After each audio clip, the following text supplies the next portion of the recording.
Hey everybody, Barry here again. I don't have any short-term fuel trims. I don't have any long-term fuel trims. My tune relies solely on the VE table and the IAT and ECT multipliers or modifiers or whatever you want to call them. That means when the temperature changes drastically or the atmospheric conditions change, atmospheric pressure changes, it's never perfect. It's never, anytime I do a run or I drive around town with my log on with the AFR error chart going, it's always 2, 3, 4, 6, 8% off one day, and it might be a couple of percent off the next day. So oxygen sensors, they take care of that last few percent. So that's what I'm going to do today. I'm going to reinstall them. Now, if anybody's familiar with my history with oxygen sensors, we don't have a positive relationship. I plug in oxygen sensors, the truck runs like absolute garbage, I unplug them, I continue on. I've done that several times now. So I'm going to give it the old college try today. Also, I want to thank Matthew Stansbury right now, because he's ultimately going to be the one to help me do this, because I've got quite a bit of experience with tuning, but I haven't done much with oxygen sensors, and he's done a lot. So Matt's going to be an invaluable resource for this. Anyway, let's get to it. I've got a stock manifold on this side with a section of stock Y-pipe down there, which is going to have the oxygen sensor bung in it. Comes across here, up into a log manifold, which you can kind of see right there. And right in under here, which my turbo blanket is covering up. Ooh, might be able to see it. Look at that. That is a plug right there by my finger. That plugs a port for an oxygen sensor in the log manifold. So I'm going to unplug that one, put a sensor in there, sensor over there, plug in hopefully the stock wiring, because the stock oxygen sensor wiring is right here. So I should be able to just kind of sneak it up there. And the driver's side, of course, will be in its regular location anyway. Let's change that out and have a look at the tune. This feels like it's going to be kind of a quick video because I'm not actually doing a lot of wrenching. Now, generally, me and quick video don't always jive. Here is my upstream oxygen sensor plug.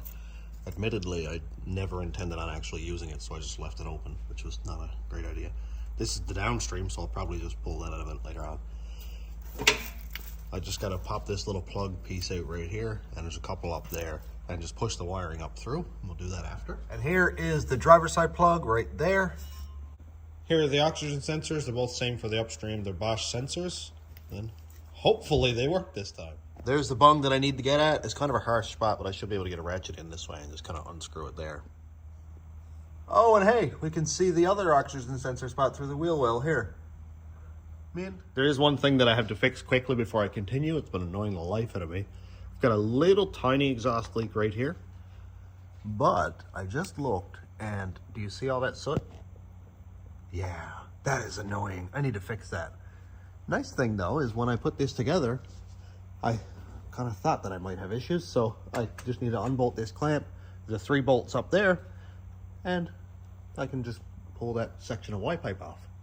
Also then, I suppose I could inspect the inside of my flex pipe here, because everybody thought that that would kind of pucker up.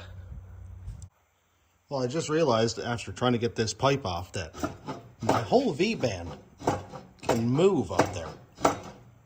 Oh, this video is going in a different direction than I intended. Okay, so I think that side was leaking too. I hate V-bands so much. Yeah. Anyway, all right, so I can't get that apart, but this almost looks a little bent. Let's see if I can fix it up for a second. Oh, I gave it a 5-second sand, and, well, yeah, it's probably warped, but I'm just going to put a new gasket in it with a bunch of ultra copper. It'll be fine. I don't know if it's going to make it any better or worse, but I kind of knocked these pieces together to tighten them up a little bit, and it's a little oblongy at the moment, but we'll see. New gasket, ultra copper's next. I threw a socket through there because I couldn't get this apart, like a fair size, like an inch and a bit socket, and it went right through, so I assume it's fine. I'll put up a picture here of Charles Williams, the one he sent me, and his was like probably this big around, and he said he blew up a couple pistons because of it, so I'll be keeping a close eye on that. Hey, good time to remove this bolt. I knew I did all this for a reason. Well, that was so much easier. Let's go put this thing back in. Close your eyes, children. Daddy's getting the ultra copper out. I don't know why so many people don't like when I do this. This stuff's amazing. And it literally says sensor safe right on it, so I'm putting it like 4 inches away from the sensor. And it just doesn't care. Let's get a liberal amount on there. Ooh, pretty. You know what? I'm putting it on the V-band too. I really hate leaks. Let's all back up into place. This was fun. Not. My ultra copper is squeezing out very nicely. You can see right here that I have about a 1/2 inch of bolt left. That's because I crimped in these little flangey things there. Everything is so blurry, I apologize. Anyway, so that seems to have taken up slack, so that's nice to see, assuming it doesn't leak. Ultra copper is wonderful stuff. Up there, all good looking. Just got to plug in the sensor and then get at the other side. I pulled out the inner fender liner to make it so much easier for us all to see. So let's just pop this plug out. Oh boy, a little trigger happy there, Barry. There we go. Oh no, it didn't hit the floor.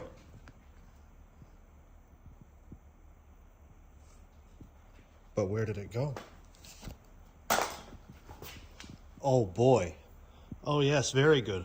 Why don't you just get jammed up in the... Oh, how do these things happen to me? How does this happen? Can you imagine not noticing that that fell down there and then it locking up on you at like 100? That would be not so fun. So if you're new to this channel, everything going entirely not to plan is essentially everything working out the way it normally does. So just sit back and relax, I guess.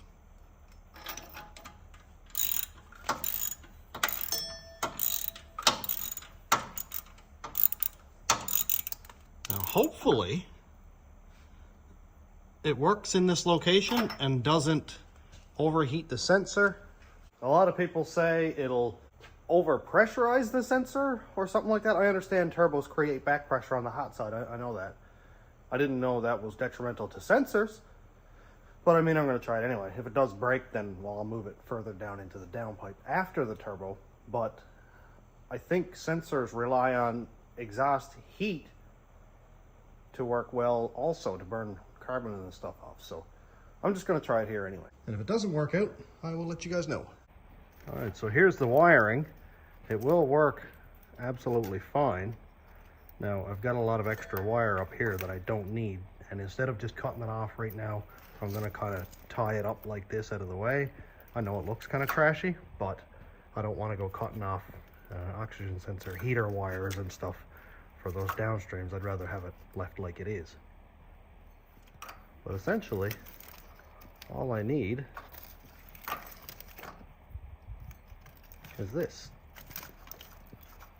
Yeah, there we go. I couldn't look at it anymore. So I cut the whole connector off, and you can see I have the 4 wires cut staggered so that they can never actually touch. And what I'm going to do now is just slip this piece of heat shrink over all of them like that so that they're all covered, and just heat shrink it. Now this stuff shrinks 4:1 and it has like hot glue in it. So as the heat shrink melts, it's going to melt that glue and seal it all up, and the wires are never going to touch together anyway. There we go, all glued together. Now I'll just put my inner fender back in and it'll look just kind of normal-ish. At least there's no big snarl of wires hanging out there. I think I'm going to put it onto the inner fender sort of like this, so that the wire isn't in contact with that pipe, and I can just kind of put a plug in it or a zip tie it or something like that. I've got a little plug put down right here, and up here further I just drilled a hole in the inner fender well here, and there was like one of those Christmas tree plugs made onto the sensor, so I just popped that in there. Everything is good, secure, and hopefully now it'll work. Also, don't mind this, I'm in the process of making like a tubing for my filter to go over here somewhere. Looks kind of ugly right now. Many people have asked me to do tuning videos, and I don't, because I don't have a screen recording feature, and I don't think I'm really good enough to try to teach other people, and I'm not under the illusion that I am. But I'll just give you what I want for now, I guess. So right here I have Desperado 3-bar. That's the tune that's in the truck right now. Over here is going to be the stock tune file. So I'm going to switch back and forth between these to basically put those oxygen sensors back into use. Now, Matt suggested I don't turn on long-term fuel trims, so I'm going to leave that for now, at least until the short terms are working correctly, and then I'll maybe work on that later. But as for long terms, I do change the tune quite a lot, so I feel like the long terms would suffer because of that, so I'm going to leave those deactivated for now. Okay, closed loop. You can see that I had everything set to 140 degrees. This is Celsius. The max down here is 141 degrees, so most tuners suggest that you don't actually set anything to its max value because it can cause issues, and I have actually ran into that myself. So I'm just going to go and copy, because this is the stock tune from the truck, I'm just going to paste that right back over onto Desperado 3-bar now. I should start, I suppose, back at general. Now, because this is greened out, the PCM came from a 4.8 truck. It's now a 6-liter, so don't worry about that. I don't think there's anything in idle. Base running airflow has changed because I have a cam in it. Now, as for airflow, right here has changed. I'm just going to explain the things that are greened out so anybody can know what this thing is. This is because I have a 3-bar map sensor in it. Obviously, VE table has changed because I'm running on speed density, and down here it's, this is all boost. I just got to go through everything here now because it's been a little while since I did something like this. So dynamic airflow, above this RPM, use filtered MAF, air mass, for air mass prediction calculations. I'm going to leave that at 10,000. That is maxed out because I don't have a mass airflow sensor in it, so I won't be using that. And forgive me if I'm taking my time going through this because it's been some time since I did anything with oxygen sensors, and everything else seems normal. Open loop. STFT open loop. If enabled, use short-term fuel trims during open loop operation. Okay, so I'm going to set that back to enabled. I'm not sure why the EQ ratio is changed. I didn't change anything with that. Open loop versus coolant temp versus map. I'm actually going to leave this because Matt may have changed that one of the times that I sent him to tune because I was having some issues with the engine warming up, and I feel like this may have something to do with it. And alcohol, for some reason, has changed. I don't think it matters, obviously, because this is not a flex fuel truck and we don't have E85 here anyway. Cold start, warm up, everything is the same. Power enrichment obviously changed because I'm boosted and I have boost enrichment and all that set up there. Temperature controlled, cat over temp. I don't have converters in it. Don't tell Al Gore, or Greta, I guess. Deceleration fuel cut off.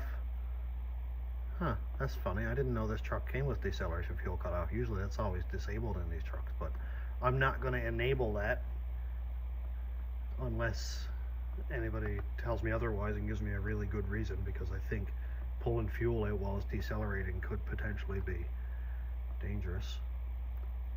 Okay, everything else is good. I don't have flex fuel, as I said. Now, as for timing, I don't have air conditioning, so I disabled the bump torque start. Idle spark is fine. adaptive idle and all that is fine. I don't think spark has anything to do at all with oxygen sensors.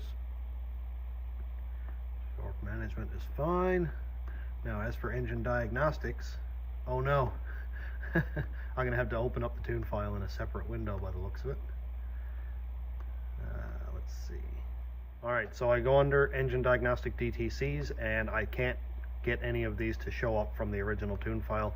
So I'm just going to go and reactivate the sensors that matter. I'm going to put these to second error. Now as for the sensor 2s, nobody cares about those. I don't have downstreams. I'm going to put those on second error. I'm pretty sure that's what they used to be. And anything that has anything to do with oxygen sensors, rich, lean, all that stuff, I am going to reactivate these. Insufficient coolant temp for closed loop. I didn't change that one by the looks of it. Sensor 1, sensor 1. Now this stuff takes a little bit of time. You know, I'm going to open up in a separate file to see and make sure that I'm reactivating the correct sensors and making sure that everything is set right here. So first error or second error.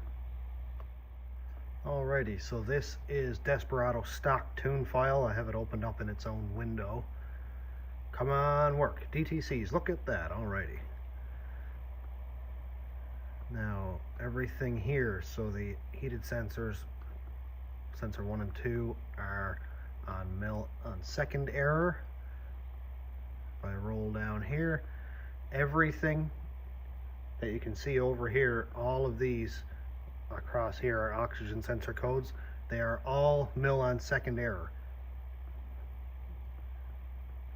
System rich and lean, all on second error. Now as for evap codes, obviously the CAT efficiency codes, I'm going to turn those off because I don't have converters in it. Emission stuff, I'm going to turn all that off because I took out the charcoal canister and all that. Okay, let's see what else we have. Any more oxygen sensor codes? Insufficient switching and all that. That's all second error.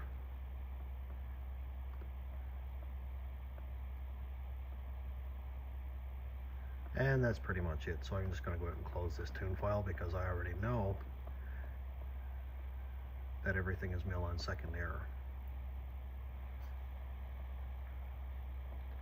So let's go down here.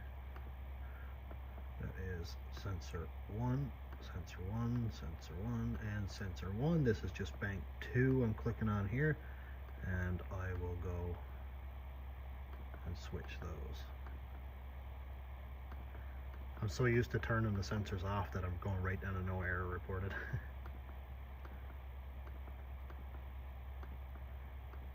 This is a bit of a tedious project here, but I think I may also do some tuning videos where it's just simple stuff like how to switch over to volumetric efficiency versus mass air and a few things like that, like maybe how to turn off DOD and how to deactivate flex fuel and all that stuff, because I have had people ask for it. So I mean, it seems like you guys maybe want to see it, and if you would like that, please let me know. Bank 1 and 2, that is too rich or too lean. I don't know if I'm going to be fighting with the too rich thing because it gets down like 11 to 1 in boost, so I don't know if the oxygen sensors will pick up on that and give me trouble codes, but if it does, we'll figure that out. I don't see anything else. Okay, here we go. Insufficient switching. So the only codes that I'm turning back on are the actual sensor 1, because sensor 1 is the upstream. I'm sure you guys all already know that, but it's nice to explain myself as I'm going. There is one actually, it said insufficient temperature. Where was that?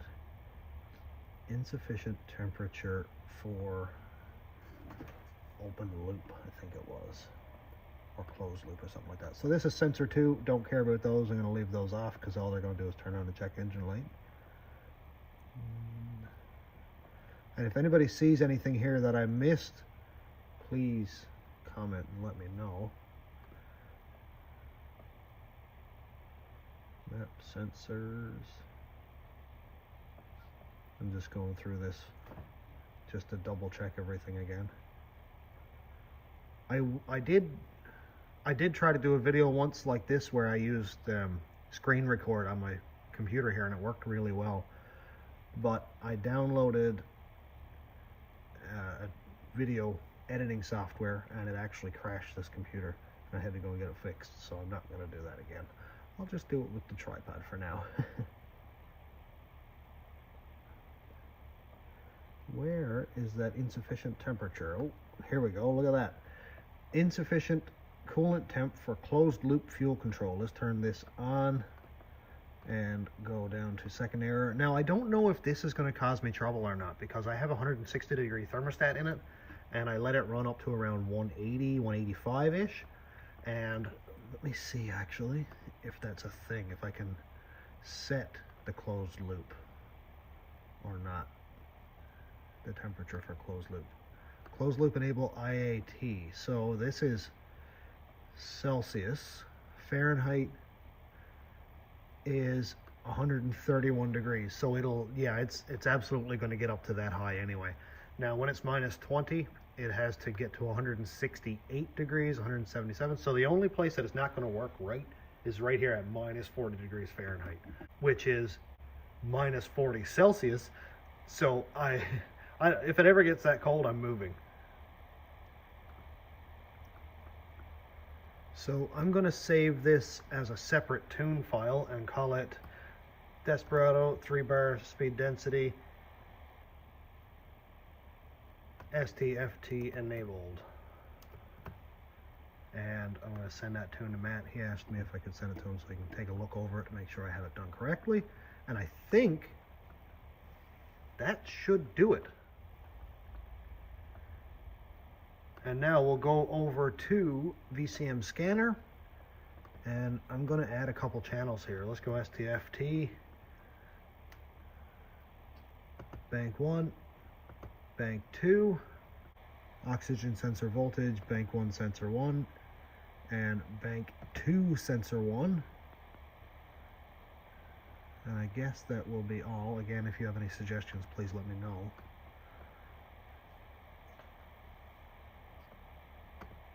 And I'm going to add a chart. I think I'll add a group actually. Add a series, and that will be STFT, bank 1. And I guess I'll leave that as it is. STFT, that will be bank 2.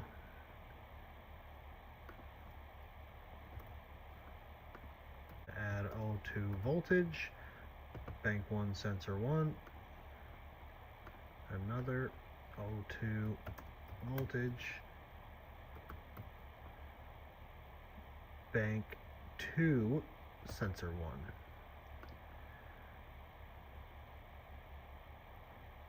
Now hopefully this will be all I need.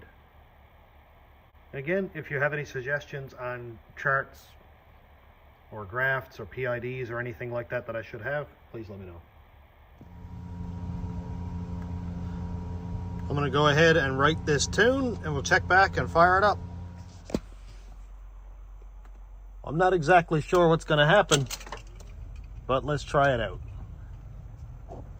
Every time I've done this, I've had nothing but trouble, so maybe today will be the day. It idles. That's something. Okay, oxygen sensor voltages look good. You can see right here the voltage so far is pretty consistent. I've had so much trouble with voltage going crazy on me. Like one would be like 2 volts and the other would be 0.4 or whatever. I don't have any activity so far on the short-term fuel trims right here, as you can see, so maybe that's to do with coolant temperature.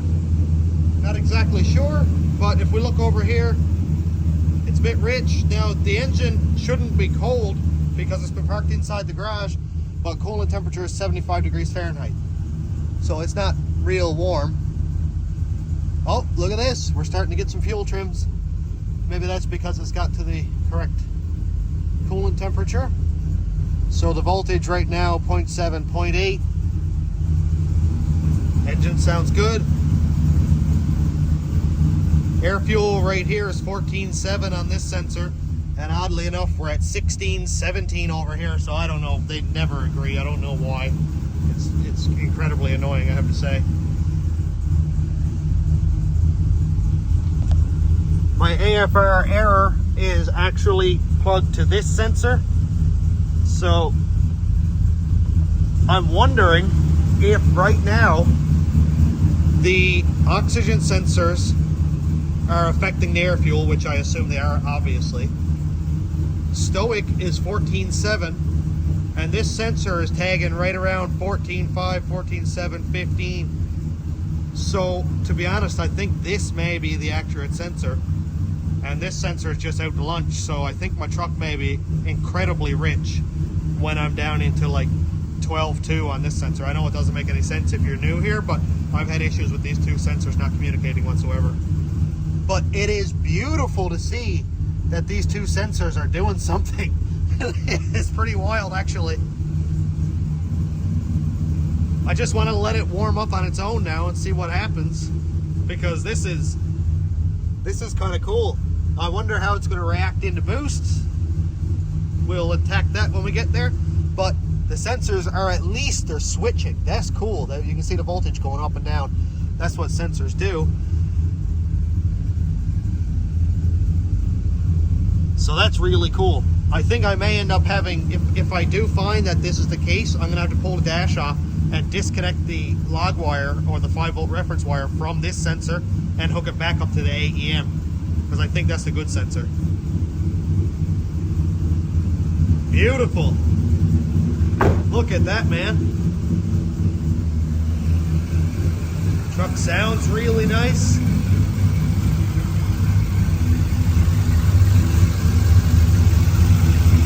Yep, sounds really good. I'm glad I got that exhaust leak fixed too, because you could hear it when it was idling.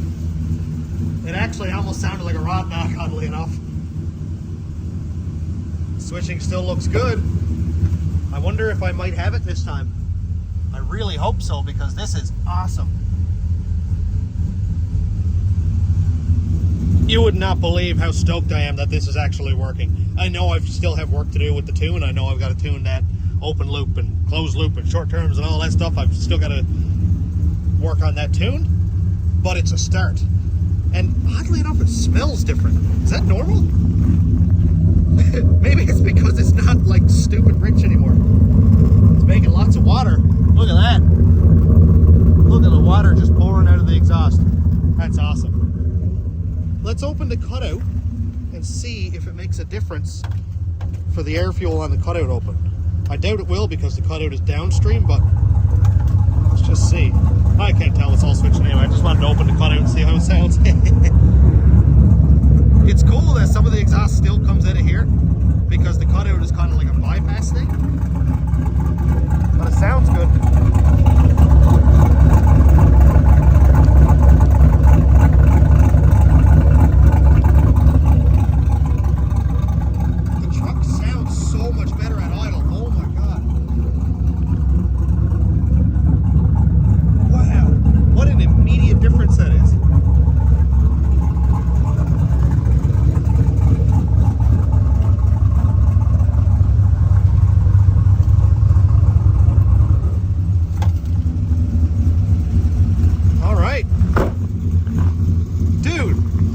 Done in this video. That is absolutely awesome. Oh man, I can't wait to see how the drivability improves now. Well, I'm gonna go pull the dash out of this thing and get that wire hooked up to the right gauge. I can't believe that worked. Like, I mean, yeah, there's no reason it shouldn't work, but it's never worked for me. I guess, you know, I just had that kind of luck. But no, man, it worked out great, and I'm so stoked about it. Again, if you have any suggestions, comments, concerns, please let me know, because I am always up for learning. especially things that I don't already know, or to improve the things that I do know a little bit about. So thanks for checking out the channel. Thanks to my YouTube members, patrons, and subscribers. If you want to check out my Patreon, it's patreon.com/stationroadratrods. YouTube members link is down here. And thanks for watching. Have a great day, everybody.